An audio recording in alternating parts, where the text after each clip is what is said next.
Você já parou para pensar se a cor dos seus olhos, do seu cabelo, seu rosto, são típicos de quem tem traços dominantes ou recessivos? Você aprendeu isso na escola. A resposta para essa pergunta tem a ver com herança genética. E quem explica tudo isso é o médico geneticista, que já é nosso parceiro, Dr. Ciro Martinhago. Obrigado por ter vindo, Ciro. Tá bom? Grande prazer. Meu. Já te falei em off. Prazer é meu.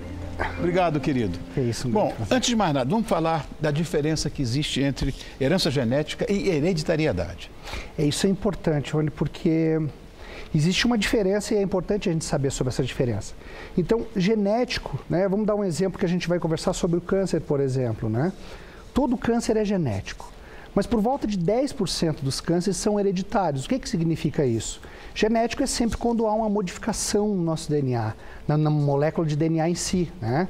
A síndrome de Down aí, que é disparado a doença genética mais comum na população geral, e 95, 98% das vezes não é herdado, ou seja, é genética, mas não é herdado. Então, é uma modificação no DNA, onde houve um cromossomo a mais, onde os pais não tinham esse cromossomo, foi uma fatalidade, um erro da natureza, né?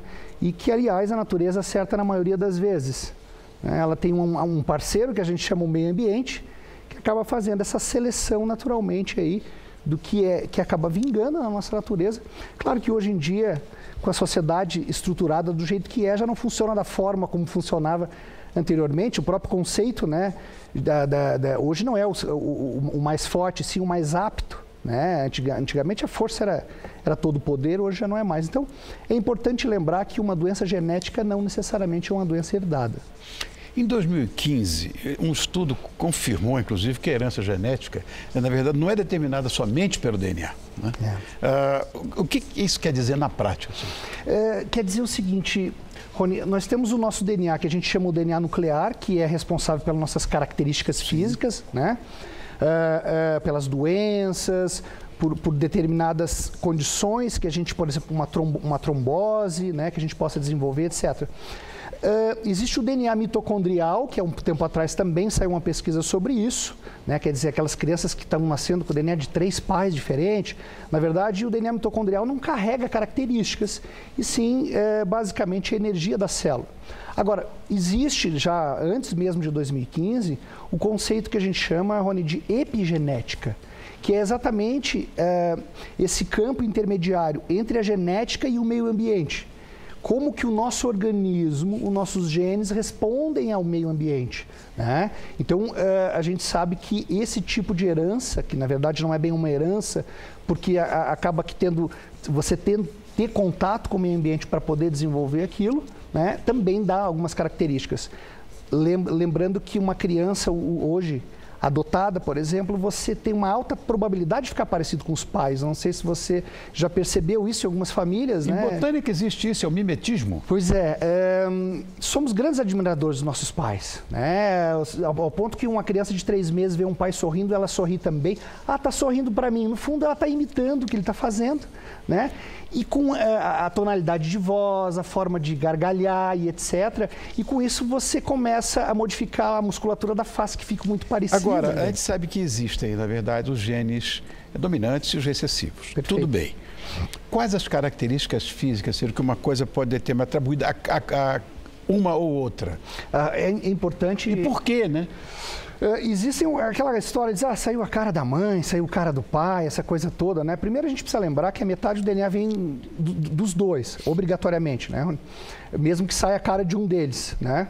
Existe inclusive os sósias, que não tem nem grau de parentesco, e claro, são extremamente parecidos. Igual. Né? Então, o que é uma das mais comuns? Eu acho que até eles vão passar alguma coisinha. O olho claro, né, etc. A gente pode mostrar, inclusive, as fotos, né? Aí você vai comentando. Sim. Joga aqui atrás, no nosso monitor aqui. Olha, por exemplo. É o lobo da orelha descolado, ele não é colado totalmente na orelha. É como. Esse, no o caso, seu é assim, descolado? Exato. O meu é? Não. Nunca percebi. existe uma tendência que essa pessoa transmita essa característica com 50% de chance dominante sobre a outra característica que é recessiva, né? E claro que isso também acaba se aplicando às doenças também, né? Não só as características. Quer dizer, a genética está intrinsecamente ligada ao nosso dia a dia, a gente nem percebe. Verdade, né? Verdade. Nem percebi minha orelha. Ela é colada, ela vem direto. Ela é colada, exato. Queixo com covinha. Aguinaldo Raiol, o rei da covinha. Isso também é herdado de uma forma dominante. Existe uma probabilidade alta de o filho receber, né? O que mais temos? Os lábios grossos. Né? Tem algumas hoje aí que já são... Aliás, hoje, Rony, existe um grupo americano que começou a mapear essas características do nosso DNA e nos Estados Unidos... Na verdade, é ligado à Google, né? Enfim, é um marketing enorme perto de uma área de saúde que a linha é muito tênue entre a ética e não ética. Mas veja, imagine você hoje com o poder do nosso genoma, um trabalho como a gente faz de seleção de embriões para doenças. Sim. Esse grupo chegou a oferecer nos Estados Unidos a possibilidade de selecionar embriões por características físicas. Meu Deus! Então, você ia... Claro que dentro do potencial daquele casal, quero, né? Com covinha, quero com olho azul, exatamente, quero com cabelo preto. Exatamente. O que aconteceu? O órgão, que é o FDA, né, que é o órgão como se fosse a nossa Anvisa, proibiu aquela empresa de vender, comercializar qualquer tipo de teste depois. Claro que a ideia...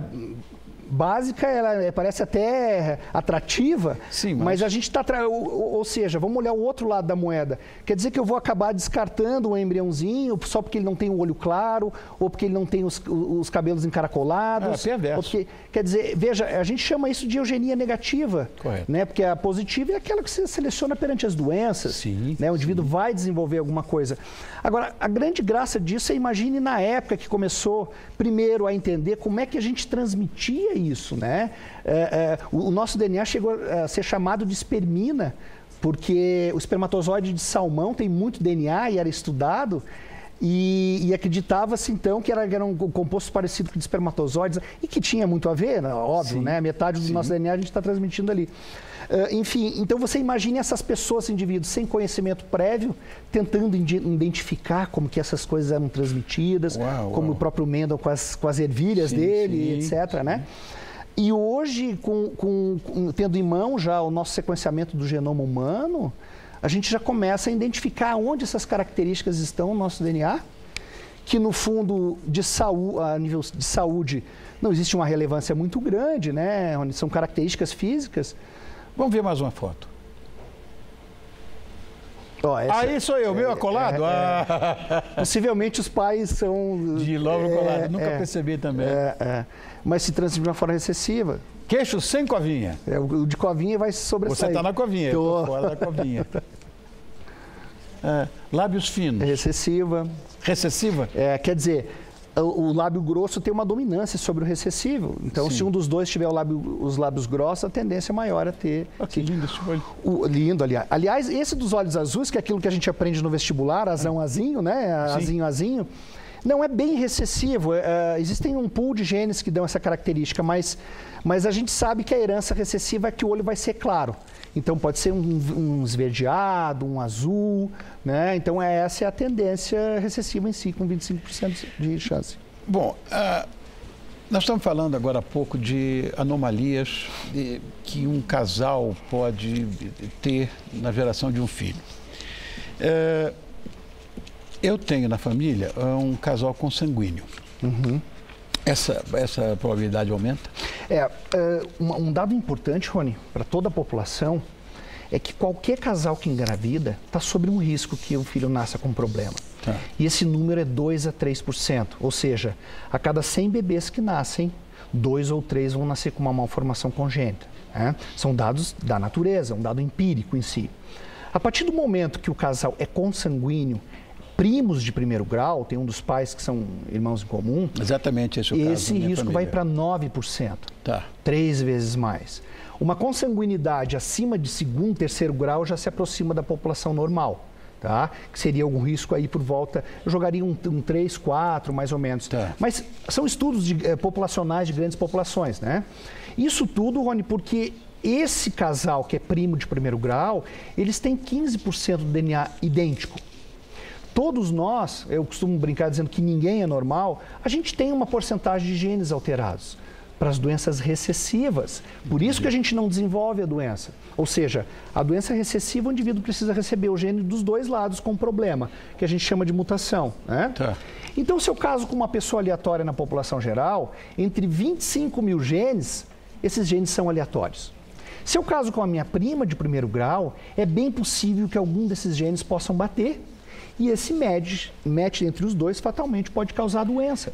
Falando em doença, o câncer é uma doença hereditária? O câncer, dependendo do tipo, por exemplo, vamos falar um que está muito em moda depois da Angelina Jolie, o câncer de mama. Agora a gente tem o da próstata no... nós temos. Novembro Azul, né? Quer dizer, responsabilidade nossa cuidar da nossa saúde. Existe alguns, inclusive, esse gene do câncer de mama pode gerar câncer de próstata. Então, às vezes, você acha que pulou gerações, a avó teve mama... Não, a gente não pode esquecer da próstata, como também não deve esquecer do ovário.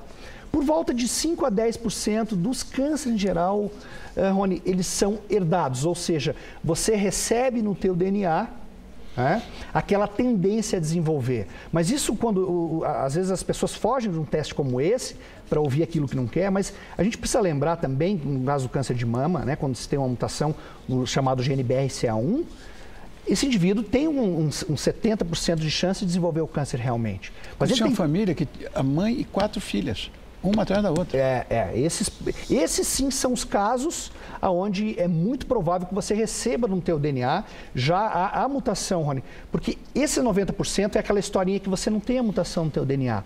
Mas você pegou um sol sem protetor e houve uma mutação na pele, naquela célula da pele. Perfeito. E o teu DNA continua íntegro, mas naquela região, infelizmente... Quer dizer, então a gente deve entender que em caso de câncer de família, não significa necessariamente que vão ter a doença. Não significa. Existem critérios para se a gente fazer o sequenciamento dos genes. Por exemplo, hoje, no câncer de mama, alguns critérios que falam que são hereditários. Usualmente, as mulheres desenvolvem antes dos 45 anos de idade. Usualmente, é bilateral.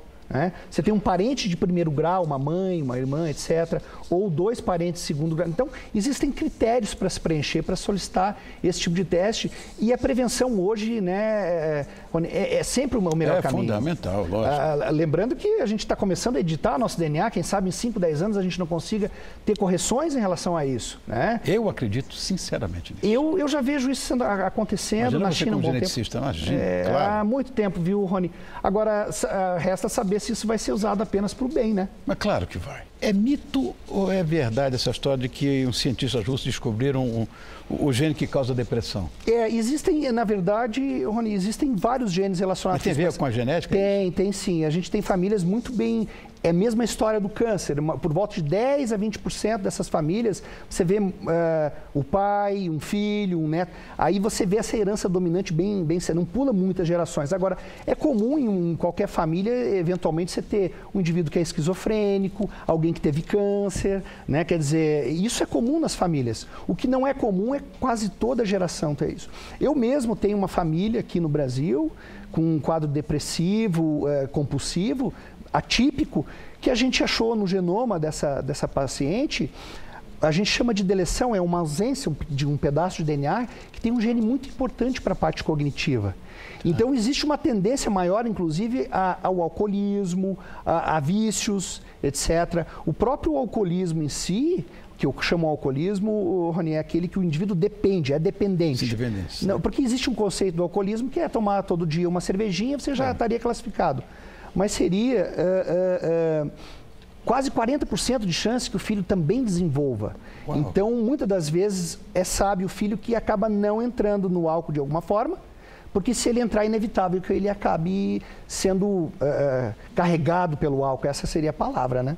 Ou outro vício em si. Ciro, meu velho, muito obrigado mais uma vez pela sua presença. Grande prazer. Esse é o Dr. Ciro Martinhago, que é um médico geneticista, que hoje deu uma aula para você e para mim. Obrigado, querido. Obrigado.